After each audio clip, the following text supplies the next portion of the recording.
I want to go live in the middle of your laughter. Okay, hang on. Aloha. Forget this thing. Hey, how come? Come on, guys. Oh no. Oh, okay. There we go. There we go. All right. All Aloha, right. everyone. Welcome. Aloha Friday. Check your calendars. This is Walter Cronkite. And that's the way it is. Remember that? That guy was Yeah. that back then. Remember back then, Charlie, we had real reporters, man. Walter like- Cronkite. Remember like- Bob Seavey? KGB. KGMB, Bob Seavey. Joe Moore, Joe Yeah. Moore is still doing it, and he still looked the same. Joe Moore is actually about 103 years old. But he don't look at this for 50. Yeah. What do you think? Plastic surgery, you think? Nah, I think A lot of makeup. yeah. That's why he had that loud noise coming from the studios after, the jackhammer. Man. Nah, I- he I- himself. That guy looked super good, man. That guy just He reminded me you're of right. Bobby Darin. Remember Yeah. Bobby Darin? What's the American Bandstand? Dick Clark. Dick Clark. Those guys as Clark. well. They're way over 125, and they look good. I think man. so. It's oh God, we're doing good, Sam. We're doing good, man. We're having a good time. Talking story. Charlie and I come on a little bit early, make sure everything worked, and it's been working good. But a little bit late. Yeah, we're a little bit late today, so we're just having a little pre-game. Yeah, Preview. warm up. The pre-game. Speaking of pre-game, bro, tomorrow the season starts for the NFL. Well, tell you, unfortunately, man. I cannot watch the football game tomorrow. Why? Well, my religion prevents me from watching football games. Oh, really? Yeah. I'll watch for you. I will watch for you. Yeah. I tell you, Bob Jones had an incredible career. Absolutely. Hey, by the way, guys, tonight we get Dr. Miscovich, Mayor Harry Kim. So I just Oh yeah, Bob You guys know? Jones. Bob Jones, Tim Tyndall. How about Tim Tyndall? Yes. Tim That's right. Tebow. Charlie, I don't remember what the hell I did yesterday. But why am I remembering all these guys' names? That's because it's ingrained in our head. Because No, my grandma and my grandpa used to watch the news every night, and we had to sit there and watch with them. You remember? You said remember the way it was. Yes, This is Walter Cronkite. Yeah, exactly. You sound just like them. and had Who else? this is Walter Kanahole, and this how was then at then. Al Michaels, absolutely. Yep, Al How Michaels. How about Jimmy the Greek? Jimmy who? Jimmy the Greek. He got into a little bit of trouble. Okay. He made some racial. It was sports. Jimmy the Greek. Of course, Howard Cosell. Can't forget Howard Cosell. This is Howard Cosell here with the famous Muhammad Ali. There we go. These guys, I mean, some of them had the worst voices, yeah, but they made tons of money. And look, now they're a household name.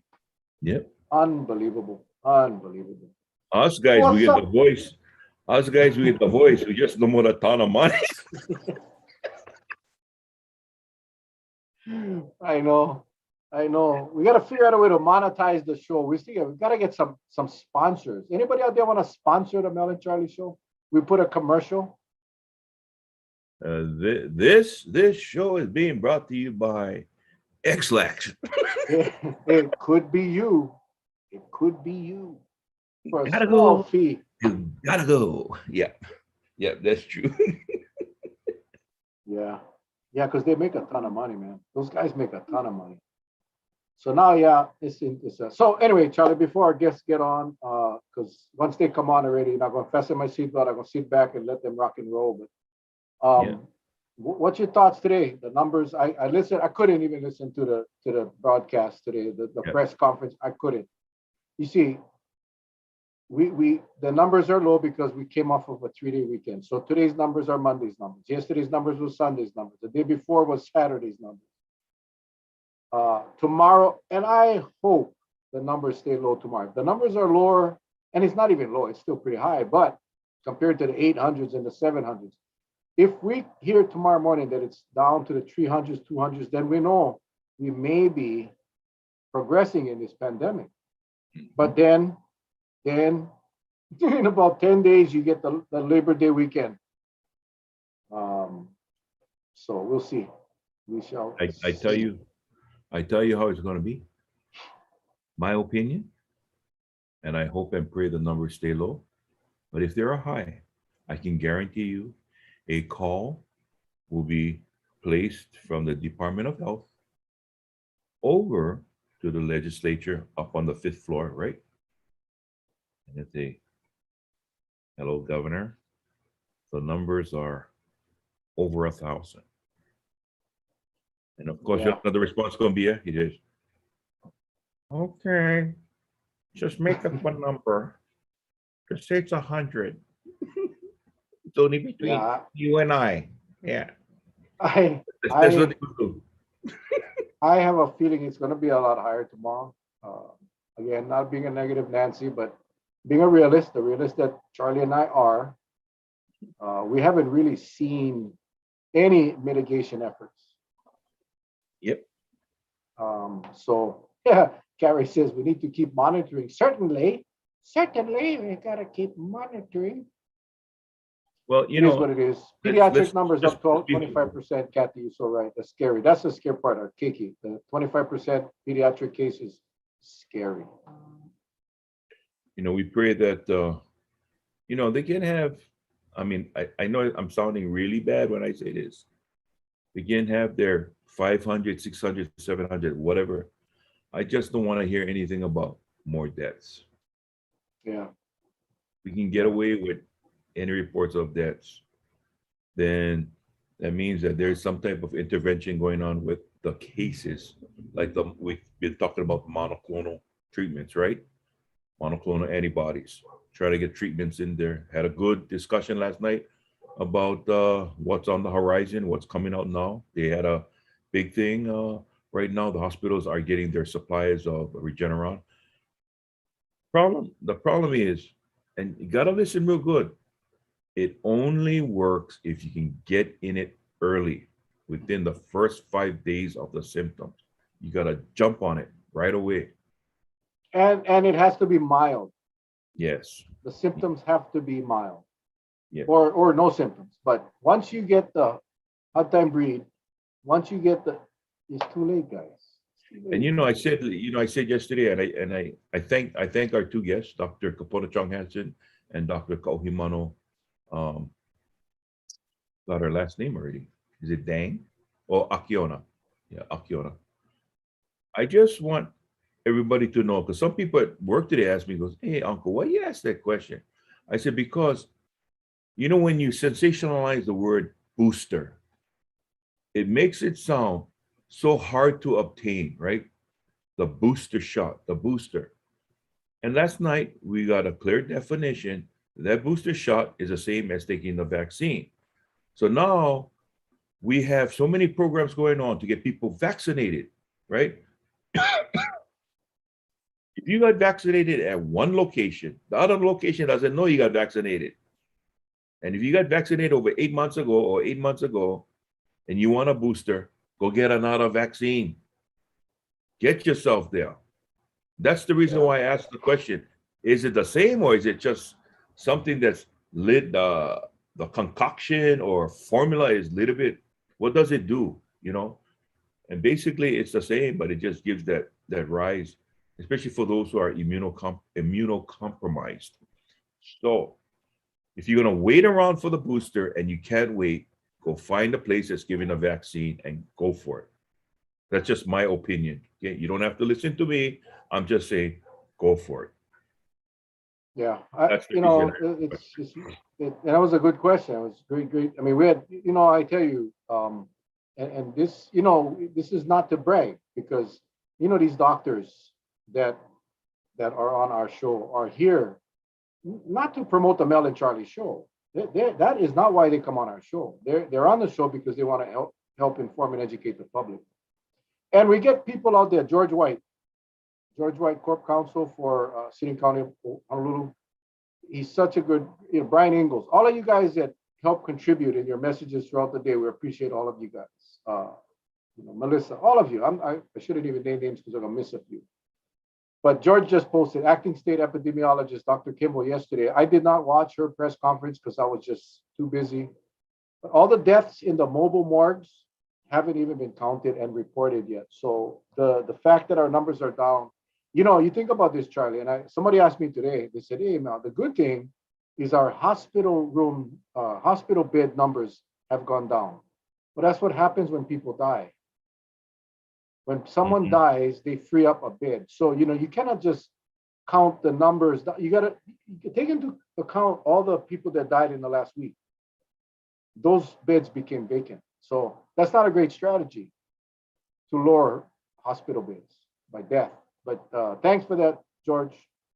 I didn't get to see that. I have no doubt. I think the reporting, what we know that the reporting here is not very accurate. But we got to use, when you saw Dr. Chiba at the Senate committee meeting, she was very clear. She said, we're not privy to any other information other than what's available to the public. So our numbers are based, our studies, our projections are based on the available public information, which is kind of messed up because we know that they have glitches. So all of those formulas that are done is it's the old saying, rubbish in, rubbish out, and that's the scary part. You know what's even more sadder? If there's such a word, sadder. There is. You just made it. You just made it up. Yeah, I just made up that word, sadder. Yeah. Is that we continually hear that there are glitches. Just imagine if airlines or airplanes had glitches. We would definitely have more crashes. No, they are making sure the fine men and women who work the flight line, who work the mechanics, who work that line, ensuring the safety of the travelers, making sure that vehicle, that airplane, runs smoothly and safely.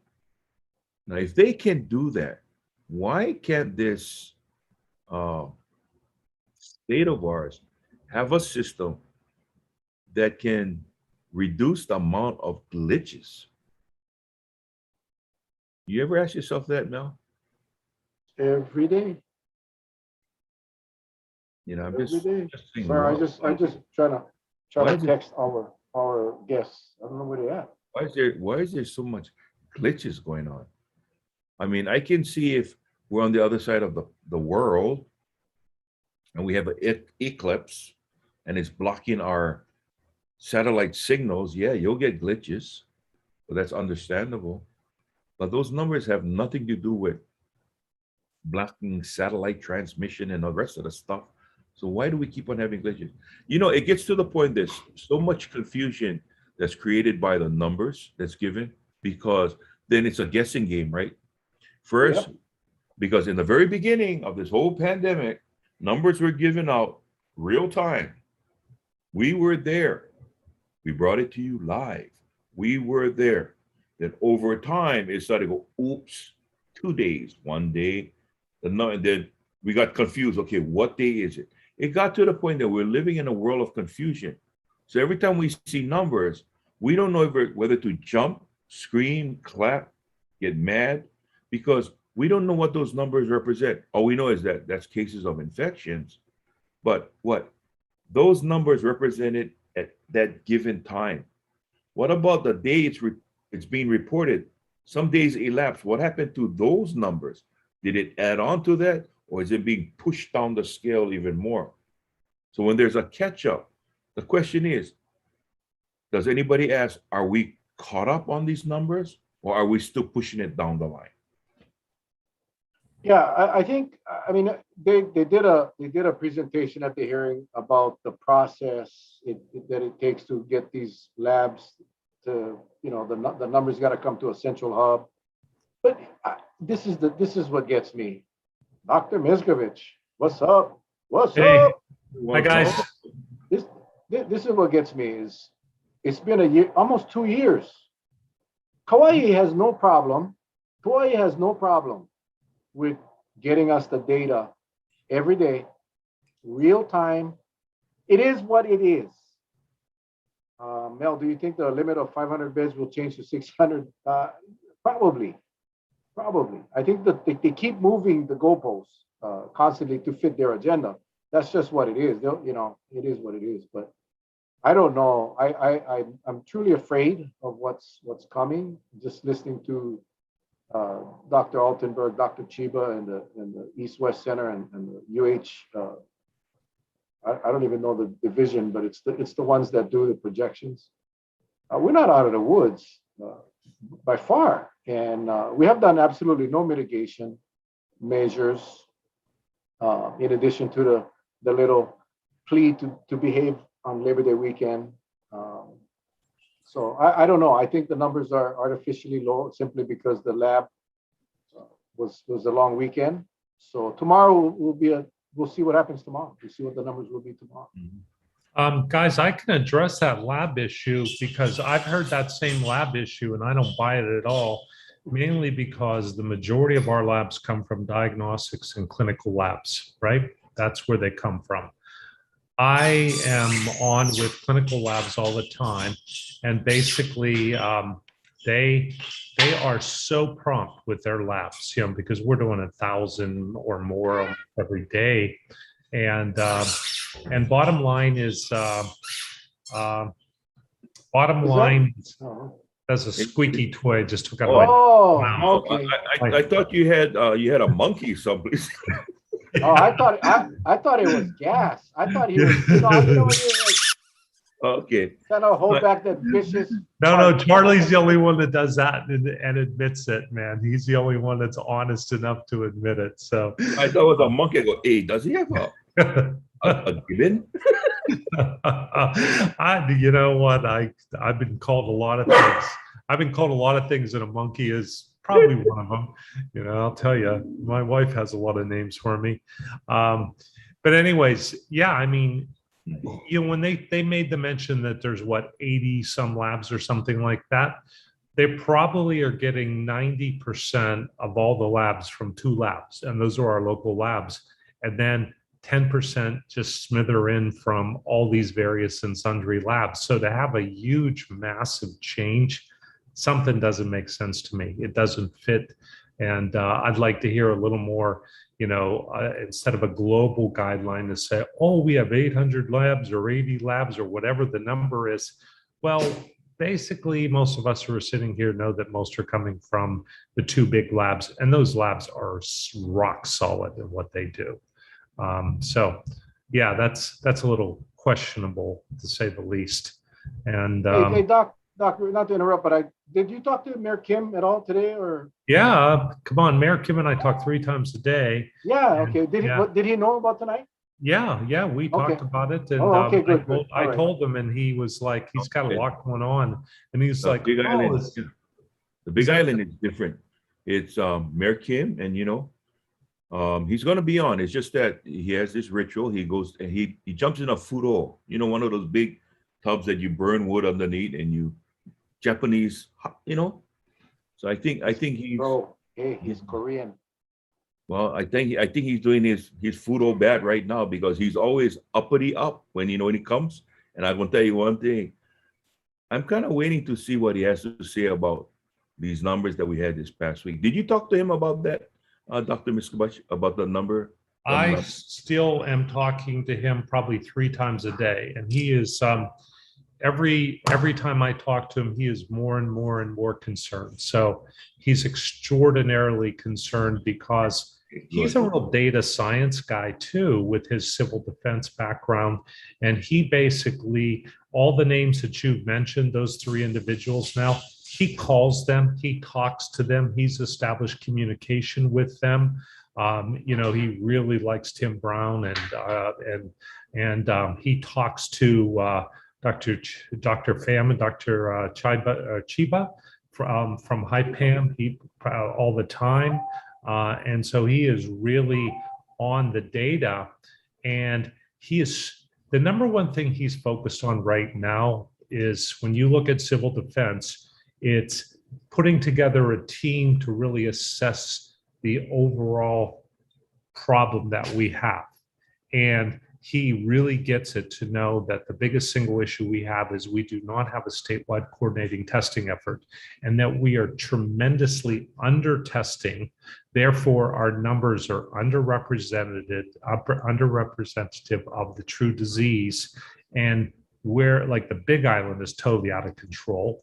And so, he is like, this is a 7-day-a-week event. We need to be dealing with this like it's an emergency, just like we would if it was a tsunami or a hurricane or some other natural disaster like the volcano. There was never a day that he didn't have an emergency management team together. And you have to have a plan, you have to have contingencies, you have to have people assigned to do different things. And for example, right now, guys, I can tell you, I got called by Tina Wildberger over representative in Kihei, Maui, who I know because she knows me from going over there. And she's like, can you come over and help us? I'm getting in my Kihei district, the kids are getting notes to go home to show that they have a positive in their class. It's taking them 1 week to find a test. So, where they're supposed to go get tested. So we have the next 3 Mondays in a row, I'm flying a team over there, and we're going to be doing testing for her over in Kihei. And it's I'll respond to anybody. Anybody needs help, we'll go over and we'll do them for them. But that's kind of where we are, because we have this merger of the mandates where if you're unvaccinated, you need a test to return to work, right? So therefore, there are a lot of people who are consuming regular tests now. And at the same time, apparently they're saying some of the funding for the testing is going down. I know Maui has cut way back on the testing available to the public, and just all over. Big Island hasn't had much available. You guys, again, with Dr. Berryman, seem to have really solid access to testing. I by a long shot. Well, this is what we're getting. Today I had a call, and they asked me, "Hey, did you know that because we have that that free testing over at the convention hall?" I said, "Do you know that because there's so much, they're actually passing out tickets, numbers to handle the crowds?" I went, "Ooh." When I hear stuff like that, I go, "Uh-oh, Yeah. something's happening." They did that several months ago, Charlie. Remember when they had the because people were driving in all the way from the west side or from the North Shore, and they would wait in that long line, and then they wouldn't be able to make it. I gotta say, Dr. Berryman, her team, Mayor Kawakami and his team, from day one, how they strategized the testing, how they strategized all of these things, how they set up the free clinics. They went out and hustled money. They went and got money from Zuckerberg. He helped donate. He bought 3 of these testing vans. They're out in the community every single day. There is no issue with testing here on Kauai. There never was. And I went to test 3 times in the last week because of my try just got back. And convention hall, my wife and I went. We used we did one at CVS, and we used one at the testing van at Kapa'a. All well organized. Yeah, there's a wait. There's probably about a half an hour, 40-minute wait, but there's that many people wanting to be tested. But there's never an issue. And I hear from the Big Island people, Doc, begging for testing. They're begging for testing. And so thank you for going over there and helping Kihei. I did want to say this, and I'm hoping Mayor Kim comes on, because you're going to hear a different Mayor Harry Kim tonight, if he ever makes it. And the reason is, about 6 weeks ago, in one of his discussions with the governor, and I think it was about 6 weeks now, he told them that now is the time to go 24/7 because we're in a crisis. And they haven't done that. They meet during the week, they take off during the weekends, they meet again on Monday or Tuesday. They have not put the necessary urgency in this crisis, and they just haven't done it. And it's a shame. the worst part is what we're experiencing right now. I see the Big Island, they have 4 more ICU patients than they do beds right now. This should have never happened if we had taken action 4 weeks or 5 weeks ago. When Mayor Kim told the governor, this is a crisis 24/7, if we had done that, I think we would not have been where we're at today. Well, before you say anything, Doug, I would like to say, you made that statement about the council person that contacted you. That's a sign of someone in the community who's a community leader actually reaching out. And I'm pretty sure there's other community leaders doing that. It's just that the story isn't heard. And I think if we get more around this state, knowing that leaders of communities are reaching out, trying to get individuals like yourself mobilized into their areas to start testing more, then that kind of tells me, just from the looks of things, that people are trying to get a jump on it, right? Yeah. But when you just let this thing just kind of work its way by itself, I mean, oh boy. And just so you know how I'm doing it, there's a Dr. Norm Eston over there who's just a legend, and he has like 3 urgent cares. And so I reached out to Norm, and so we're going to jointly collaborate, and I'm going to help give him all the technology and all the ways to do these drive-throughs so you can do a lot of these. And I'm going to turn it over to him to help him, so that ultimately he can be able to do this. And that's what I'm trying to do. I'm just trying to facilitate this throughout the state. And that's, I think I've sent you guys the plan that we've put together, Operation Save Hawaii, and the whole concept that we need to bring together and unify the non-hospital based physicians, and we need to have a new workforce that is mobilized and stands up, because right now our hospital colleagues, the nurses and doctors and staff, are just, it's just crises beyond crises. That the psychological effects will be with them for life. And when you saw today, the last 2 morgue trucks are now being mobilized. I don't know if you guys saw that they're 80% over capacity in the medical examiner, and they're pulling up the last 2 morgue trucks over there for active use over there. Come on, man.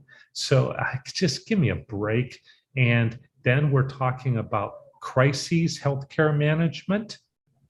And you know what that means? Rationing. That basically means, the leadership groups that get together to decide who lives and who dies. Give me a break. We're actively talking about that right now in our state. That is actually happening. So between the morgue trucks, oxygen being rationed and flown in and boated in, now crises healthcare management is now being discussed. And then we've been hearing through our combined leadership that there's this 500 magic number. Well, I'm almost dying when I see that it's almost like they're pulling that number back, because I'm hearing like, well, we might just tell you to stay home a little bit more if we hit 500. We might just say that you have to basically maybe take a weekend off. I mean, all of us are thinking like 500. Oh, that's critical. We know it's critical. What's the plan?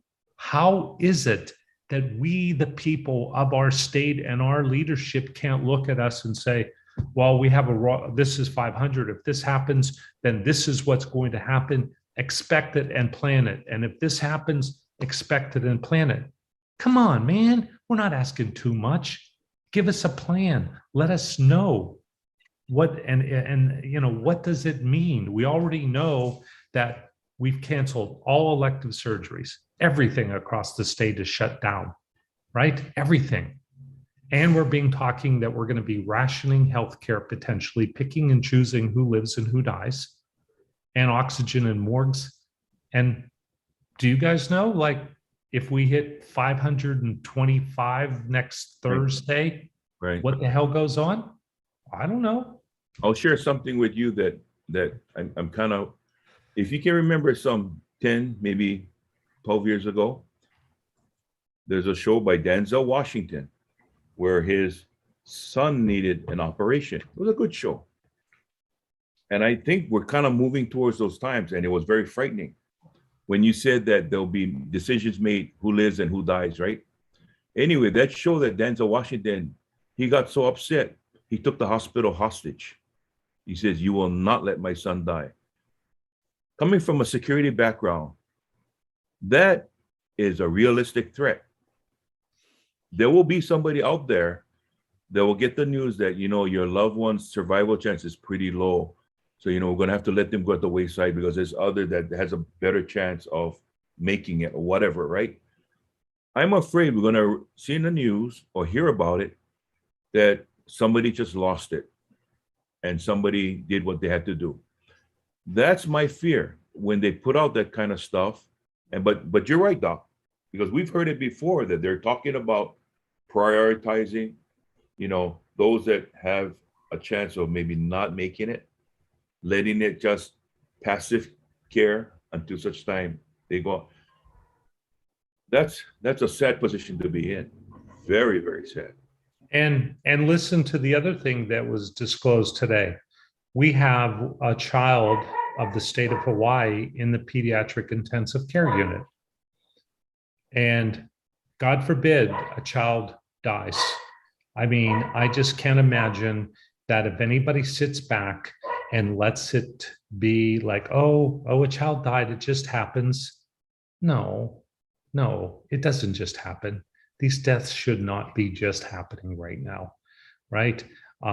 So we do have a child in the intensive care unit. We do know that the number of positives are soaring in our children. It's 27%, and they can't get vaccinated. And so if we look across the country, and you guys know I'm dealing with this nationwide and worldwide, the significant spike in the pediatric positives in the country, it just keeps going up and up.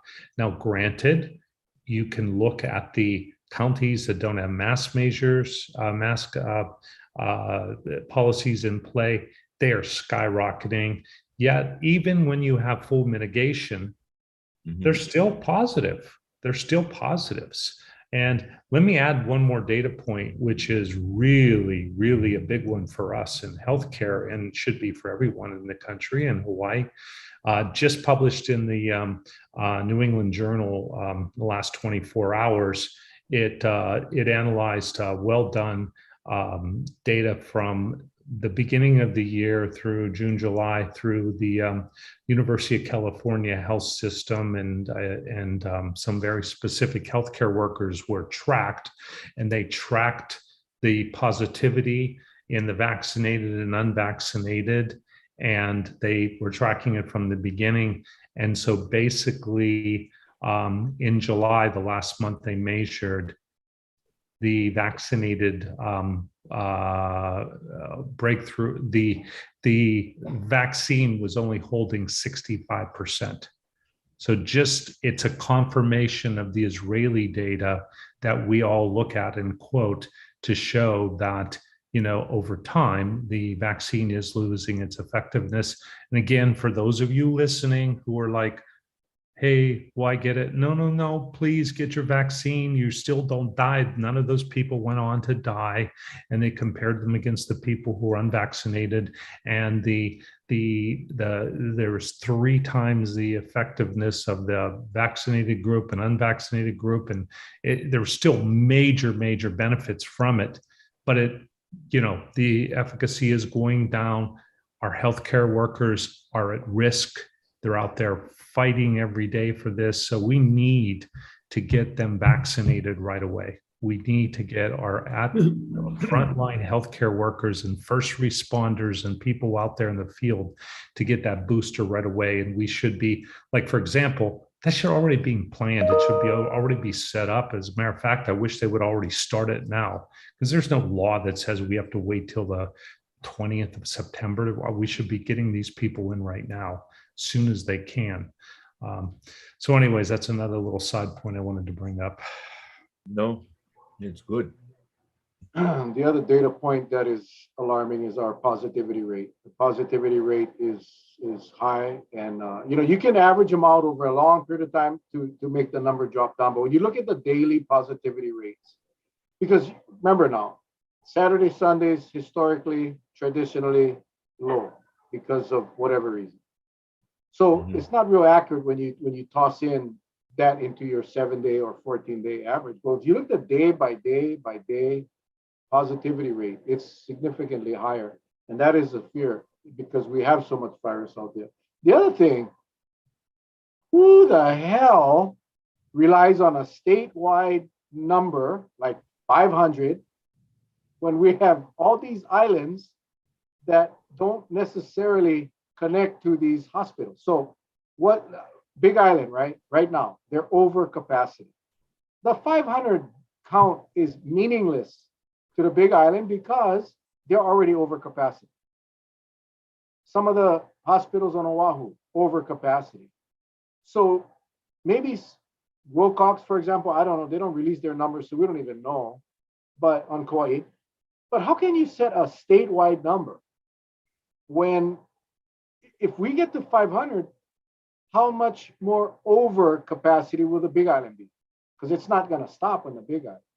You see my point? What kind of planning is that? They just pulled one out of their report. They said, hey, 500. At one time, I remember it was 300, 400, 500. It'll be 600 when we hit the 500. You remember?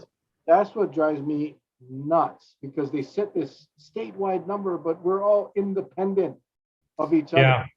Well, I'm going to bring up something else, and I don't think I ever mentioned this to you guys, but it parallels that, Mel, exactly. And this is another one that really bugs me, and it's because I've been in the field, and the good Dr. Akiona is in the field, and you use the Big Island as a specific issue. So what we do is we throw out these grand percentages of how many percent of our population are vaccinated and where we stand in the United States and where we are. And we have 62.7%, which it seems like we've had 62.7 for about 3 months. And we talk about as same thing, those big global numbers. Well, let me give you a taste of reality here for those numbers. Well, we can look at an affluent area in Kona by a zip code, or out at Waikoloa, and we're going to see these through the ceiling numbers, right? We could draw that little circle and say, holy cow, look, that group's got 84% vaccination rate. But then we can go down to Pahoa and other areas around the whole southern third, and we can go into these zip codes and we can look and go 32%, 34%. And I can whip out 15 counties in a heartbeat in this state across. And where are they? They're out in Waianae, they're up in Wahiawa, they're all over the South Point, and you guys can name them. I'm sure you have them on Kauai. So what we should look at is, all right, wow, we have 15 towns and zip codes where we are the same as Mississippi and Alabama and Louisiana. And guess what? Those people are the ones dying, and those are the ones where the disease is going through the ceiling. And that's where, so, we can talk all about how great the affluent community vaccinations are.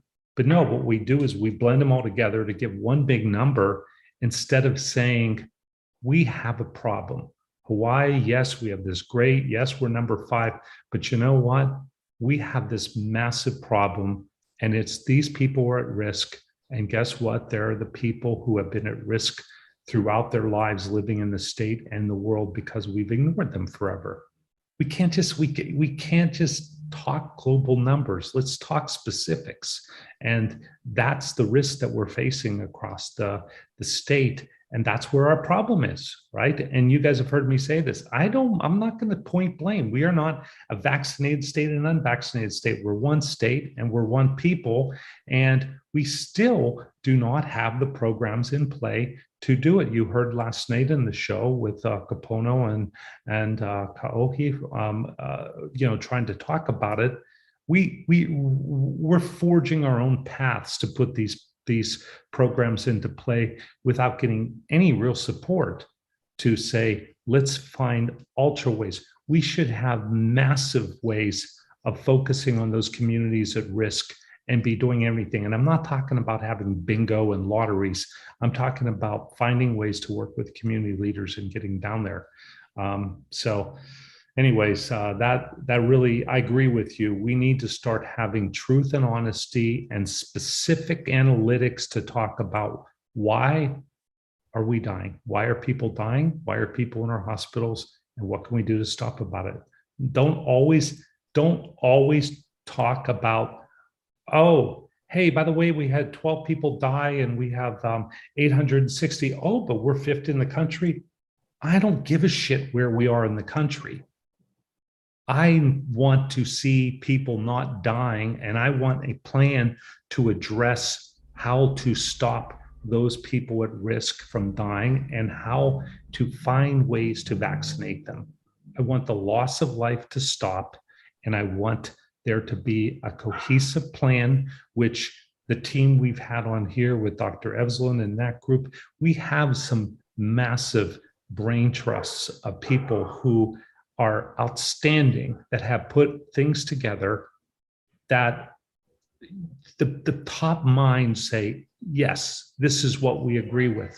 Nothing. No one, nothing. No one understands. No one agrees. No one addresses. Those things aren't even addressed. There's never been anybody ever addressing what HIPAM is putting together or all the other points that this group that has come together that put an amazing letter to the governor. Nada, nothing. Well, Doc, let me throw something at you right now. I see questions popping up about vaccination cards.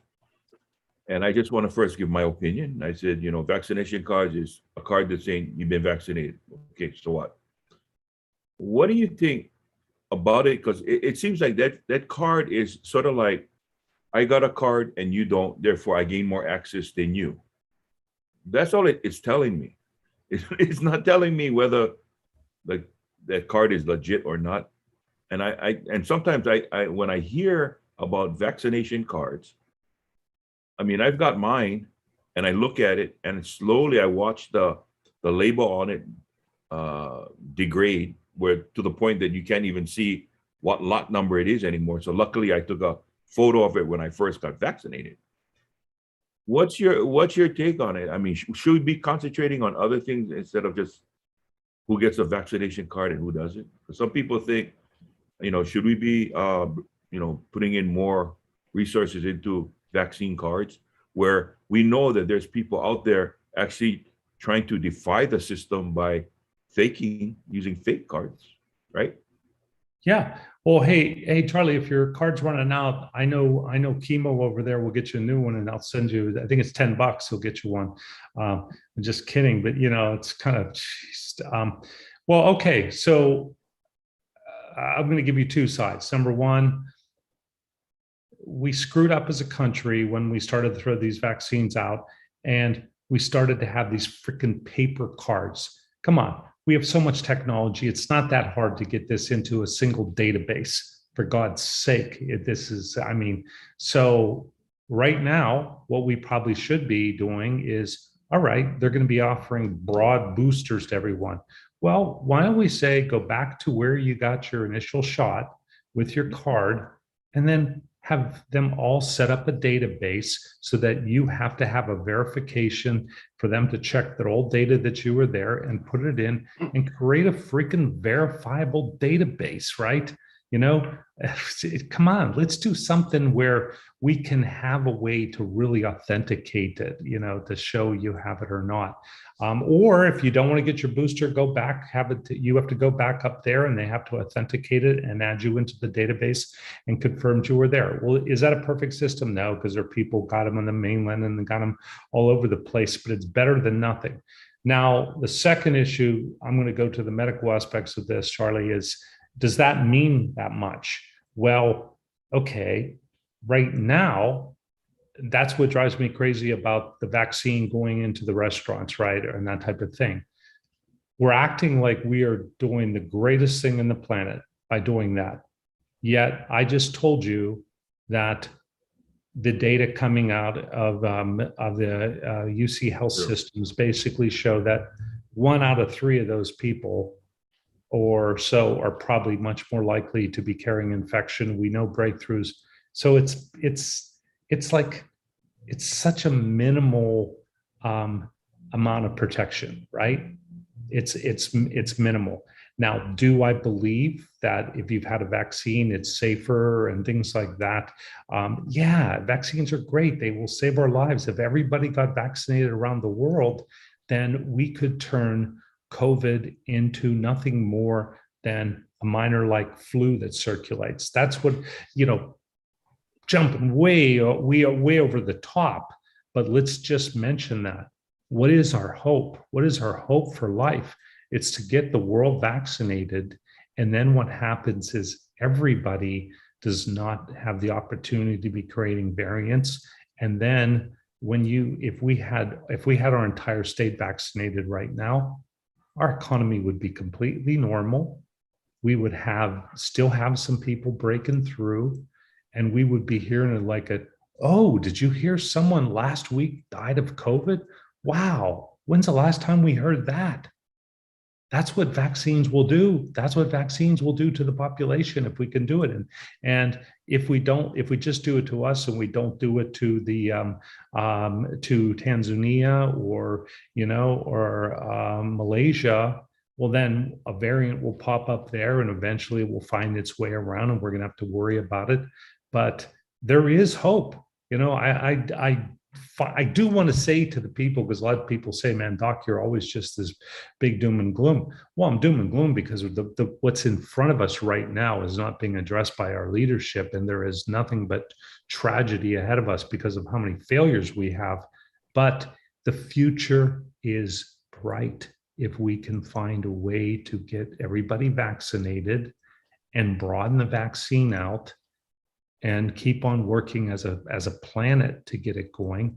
But in the meantime, even in the United States, if we can push our vaccine rates out, we are going to have a significant reduction in death and hospitalization. Significant. So.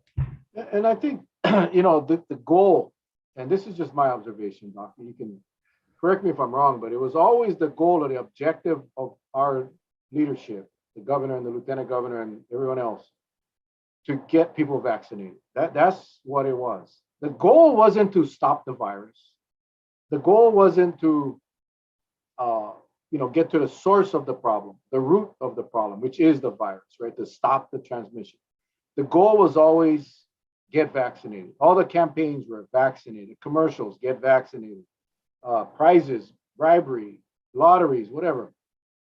But what that did was create the divide. Now they're basically encouraging people in another way, saying, hey, if, Charlie said, if you have a vaccine card, you will have more rights than someone that doesn't. Because they're not trying to stop the spread, because the vaccinated person going in the restaurant, taking off their mask and eating and talking and going into the bar with the vaccine card, eating and drinking without the mask, singing in a karaoke bar, the virus is going to spread. The goal is to get people to feel like shit that they're not vaccinated, so they go get vaccinated. And I think that's the wrong direction. They should be focusing on stopping the virus spread. Vaccinated people can spread the virus just like unvaccinated people. So when you're telling this segment of the community that has not been vaccinated, okay, this is the carrot. We're not interested whether or not you can spread or not spread. We just want you to get vaccinated. So here's the carrot. You go get vaccinated, you can go eat inside, or you go get a test. And I think that's where we're going wrong. I think that's where we all want people to get vaccinated.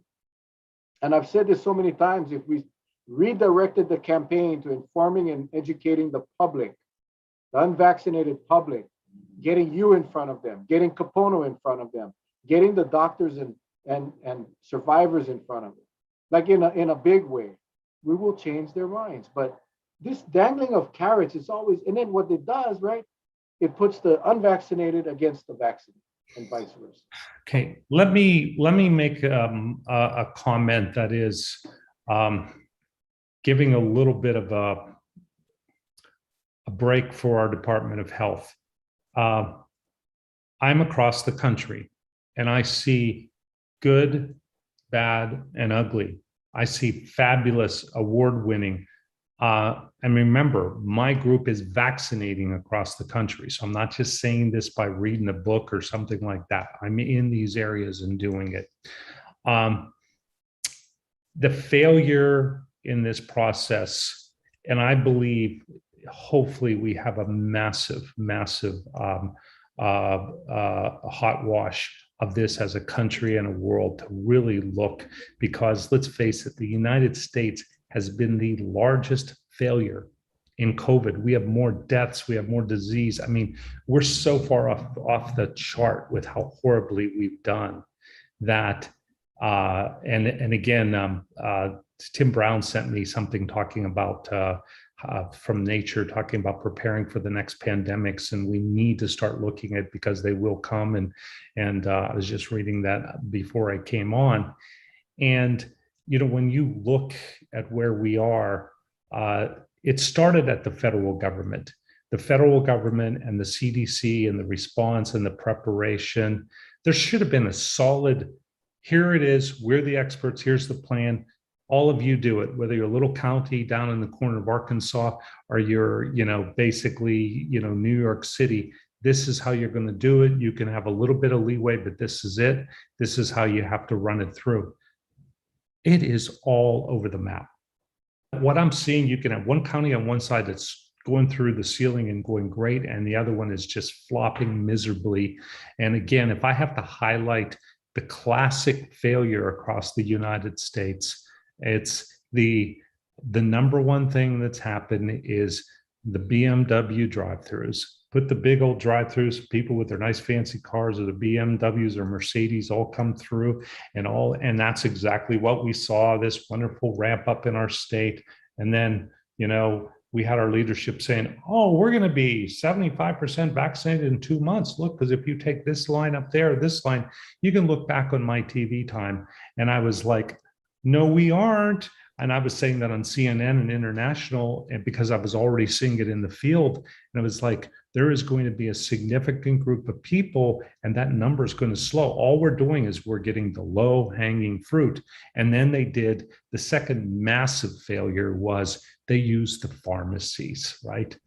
You know, come on, man. What are the pharmacies doing as the mainstay of vaccinations? That's not what they do. It's fine if they wanted to do them. What is the biggest massive failure?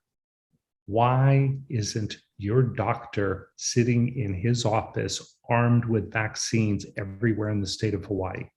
I addressed that, and my response was, well, doctors didn't want to be involved with it. Well, I could tell you, we have not had anyone reaching out to the normal doctor's offices. Who is more than likely right now at this stage, or even 4 months ago, to be able to convince someone who's a little bit vaccine afraid or hesitant, but your doctor's been caring for you through thick and thin, and you show up and you ask them questions or her questions, and they say, well, you know what, just have a seat. You're going to have to stay here 15 minutes. I'll give you your vaccine right now. And now the vaccines can sit in a regular refrigerator for 2 weeks. And I mean, that's what we need to be doing right now. They should be in every doctor's office.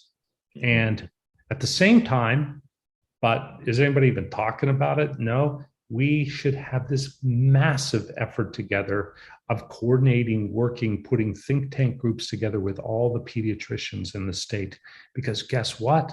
We keep talking about it. Whoa, once the kids come up, Well, you know what? It is going to be hard as hell to vaccinate a bunch of kids. And you know what? Mom and dad, when you're getting kids, are going to be very careful. And who has the best chance is the doctor of those kids. You're not going to drag them into a pharmacy with a kid kicking and screaming and crying. They don't have any experience with that. That has to be in the doctor's offices. The logistics to do that, I'm already planning it for other states. I guarantee you there's probably nothing going on in our state concerning it right now. So we failed tremendously. We followed the US roadmap here in the state of Hawaii. And then we just transitioned over to start trying to do more mobile. And kudos to Kaiser. Kaiser is leading the charge of stepping up and going to these small locations. And I can give a real applause to the Kaiser. And they're not saying just Kaiser, anybody. They're setting up, anybody, anywhere, and they're going to remote locations, etc. But anyways, that's something that it's really important that we start getting creative with what we're doing, and we need to do it now. So Doc, you just, and thank you for what you just said. But here's my doom and gloom side of Charlie Iona as the world turns. What has happened that caused society to be so far apart about vaccines, regarding vaccines? I mean, there's a wedge that got driven, and I don't know if there's anything that can be done to remove that wedge to make things move along. It's just like every day is an uphill battle. And when I see the numbers go the way they do, and when I hear that there are many unvaccinated people getting sick, I mean, you cannot help, just from the simplest position, you can't help to think, are we making a dent on this battle? Or are we just have to resort to the fact that it's going to die out on its own, and when? Wow, this is deep, and I'm going to throw something out because you guys are deep, and I'd love to hear what your listeners think, because I've been involved in some really incredible conversations with kind of world-class think tanks. Dr. Kim would probably be a great one. He'll have to be a little straight. We're going to be able to talk openly about it. But all right, so one side is the health people, the anti-vaxxers that don't want anything foreign in their body. That group has existed for a long time, and there's probably not too much we're going to do to change verbally to give them, because they have this very specific thought. Okay, so there's that first group we have, and we've dealt with these people throughout, whether it's kids vaccinations, et cetera, and you can talk to them and be honest with them. And I still see them as patients. If they refuse, I can't force them. I'm still going to take care of them. That's something that's also very interesting. You still take care of these people. You do everything you can. You know what? Every once in a while, they come in and say, "Hey, doc, can I have my vaccination?" Or, "Holy shit, what happened?" "Yeah, oh, sure." But it something will happen, and you will be surprised. So that group, how we change, I don't know. Here we have the other groups are a lot of our Pacific Island groups that have mistrust, right? So we have that lack of trust in what the government says to do. That group, I think we have a lot of good opportunity if we really use this as a bridge, right? So that's another group. This is the hard group for me, the next one. We have created this society that is so almost like broad in America that it's the me entitlement society. It's like, I do whatever I want. It's all about the pronoun I, and the pronoun we in the form of community. And what you're seeing around the world, where you can have these communities that can have drop downs where people, when they say don't go out this weekend, people don't go out. Now, I know some people might say, oh, they're authoritarian, the government will arrest them. But no, there's still a much broader feeling of community where we take care of each other. And we have that here. That's why we were so successful. We're one of we are one of the best states, if not the best in the country, with that true feeling of aloha. So we have that, and that's what is so successful. Yet, if you go across, and I don't want to get too political here, but there is very strong data analytics. I was just looking at it in the last 2 days, and they looked at vaccination rates down to the county level, and they compared them with whether you were blue or red in your voting patterns over the last, like 4 elections. And man, oh man, do they line up. They line up very much. And so there is something about some form of entitlement that people have where they feel like, the democracy that we have in our country is a democracy that gives them the right to do whatever they want. Who cares? I want a gun, I carry a gun. I want to shoot it in the air. I want to scare people. I want to drive fast. I want to do anything like that. I do it, right? Yeah, I mean, you could just take the law and say, yeah, it is, but community, we're at the point where you have to drop the me and you have to look at we. You got to look at our neighbor. And that for me is a really hard group right there. I don't know the answer to that because, I come from a whole different mindset that I spend my whole life caring for my neighbor and caring for, whether it's a stranger or someone's addicted to drugs or has mental illness, or it could be a bank president. I don't care. It's what I do. But I just think that I'd love to hear what the listeners or the viewers think and what everybody thinks. How do we reach that person? Because that is very predominant in the South and those areas that are low vaccination rates. I mean, it is like they're same thing. Don't tell me what to do. What do you guys think about that? Well, you start by not talking down to those guys that choose not to get vaccinated. I think that's how you start. What I sense, and it's from our leadership, and more than one person, it's about how bad and evil and how these people who have chosen not to get vaccinated, it's their fault and blah blah blah. Listen, that's not what we do. That's not the aloha spirit, right? That's not how we should be handling these things. We accept our differences.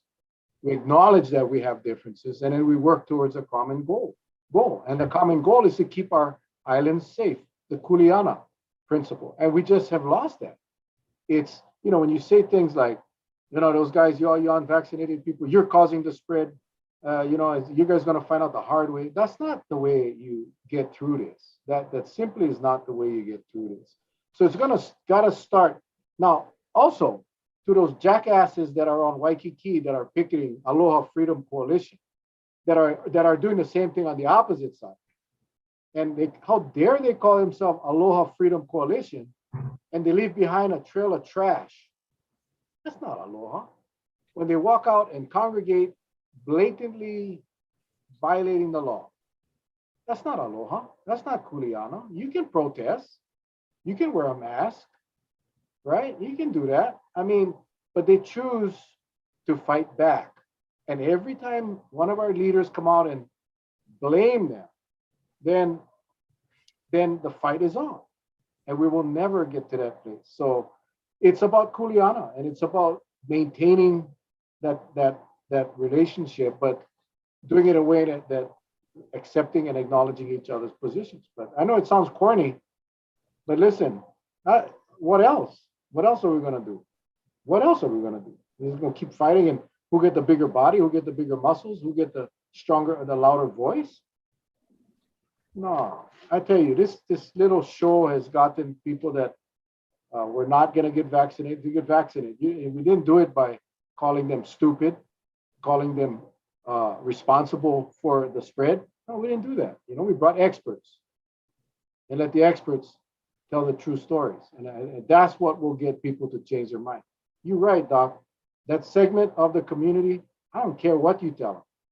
They ain't going to get vaccinated. and we need to accept and acknowledge it. Yeah, I do believe that there are segments. I mean, you know, the nationwide data still shows, and it's been showing the same thing, that we're going to have 12 to 15%, depending on the state and the region, that will never get vaccinated. They will have to be forced. They will never, ever, ever get vaccinated.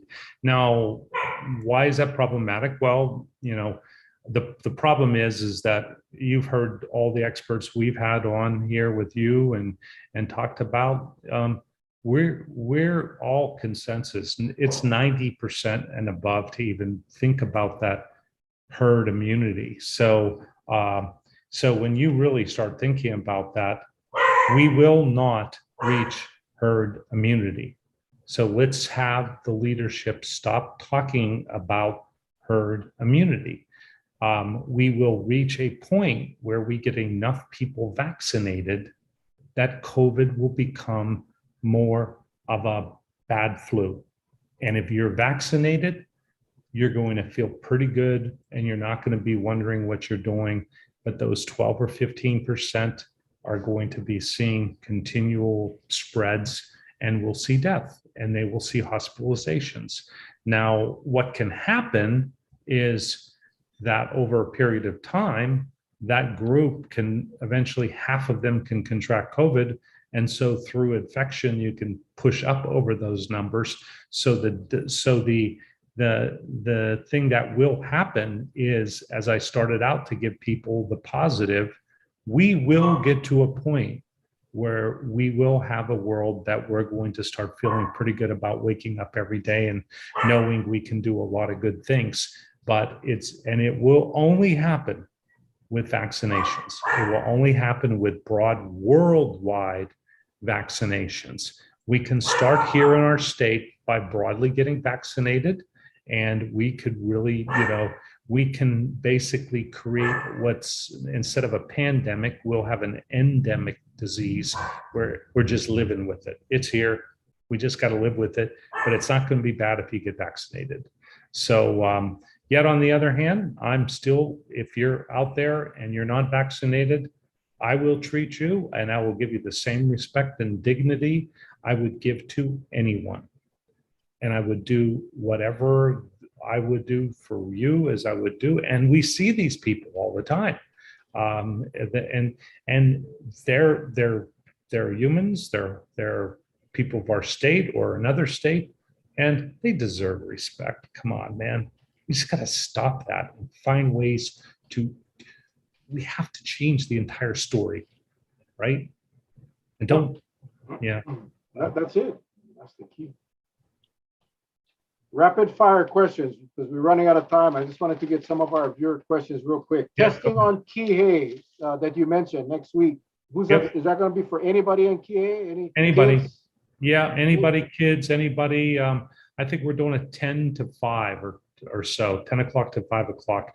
And it's on social media. You can check with Tina Wildberger, who's the Hawaii state representative for that region. It's already posted. Yeah. Why did the Honolulu airport change from PCR tests? Why did they change from PCR? Apparently I think it's the Kidney Foundation had that van outside. We're doing PCRs now. They went to rapid antigen. Cost probably.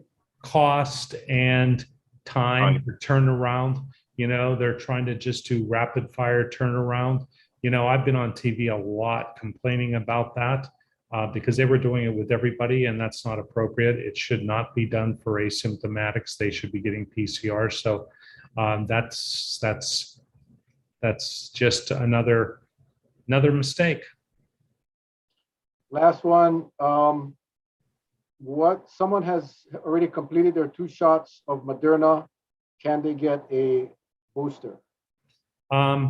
So technically, you're supposed to wait and get Moderna when it's approved, right? So on the other hand, and some of the data coming out is showing that Moderna is not having as fast a drop off as Pfizer. So they should feel a little better that they're not declining as fast with Pfizer as Pfizer. But if you look at the data worldwide, there are countries that are mixing, matching. And the bottom line is there ain't no problems with it. So there are people all over. I know colleagues who have done it. I know people across the country have done it. I know people have gotten Moderna and J&J. Now, believe me, I'm not advocating to do it. I'm just saying that what you're supposed to do is get Pfizer. If you are with Pfizer, get your booster. Moderna will be announcing when it can. And actually, they are actually now should wait for the Moderna, because remember, the new booster with Moderna actually has changed a little bit. They added a little extra boost in there to cover the original South African variant. And so it's going to be a little bit enhanced. So they should wait for it. And same thing, we know J&J is coming out, and there are trials ongoing talking about the ability to mix and match, but at this point, it's not happening. But the real honest answer is it is happening, kind of black market across the world, and nobody's having any problems with it. So I'm just being honest. And last question was for me, convention hall. Yes, you cannot go to the convention hall on Kauai to get a test if you have symptoms. If you have symptoms, call your doctor, and she will, or he will direct you to the clinic, to the drive-through at Wilcox Hospital, and you'll get your test there. Do not go to the convention hall if you have symptoms. All right. Okay, Mel, and do Yes. not wait. Okay. Yes. If you have Yes. symptoms, Doctor. don't take no for an answer. Don't wait and think it's allergies. Do it today, even if it's a mild symptom, even if it's an unusual headache, or even if it's a little bit of a sore throat, or even if you're just stuffy, or you just feel fatigued and you go, I think that person was, go today, find out. That's how we stop this. Call your doctor, guys. Call your doctor. Go to urgent care. Let them know you're coming, though, so they can prepare for you coming. Hey, Doc, you just said something about one brand having a little bit, they tweaked the booster a little to push it up a little more. You know, that seems like a relatively easy approach, right? If we want to get people's bodies, you know, with more antibodies in there to fight off whatever comes their way. Is it that simple just to jack it up and get it over a certain threshold that you basically just come so wired that you can take on anything and not worry about it? Yeah, let me give you a real brief explanation on it. Remember, all of our vaccines right now are all focused on the spikes, right? We got the round ball and you got the spikes coming off. As the mutations and the variants have occurred, they've all occurred in the strength and in the signal that allows this spike to become stronger and more, you know, better to suck and hold on. So what they did is they found the 6, 7, 8 different locations where that spike changed, and they added a little extra, you know, super seeker missile for that little specific signal that was different than the other signals. And so that's all it did. It says, hey, guys, we want you to also look out for this because it's a little bit different. Now, here's something that people do not realize, which is it's one of the ways that we know we are going to eventually kick COVID's ass. And that is the mRNA vaccine technology, which, highlight this again, had come on well before COVID. This was ready for prime time. It was being used for cancer. It's going to be used in many other ways.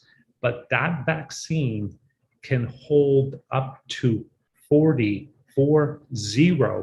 different signals to attack 40 different things at the same time.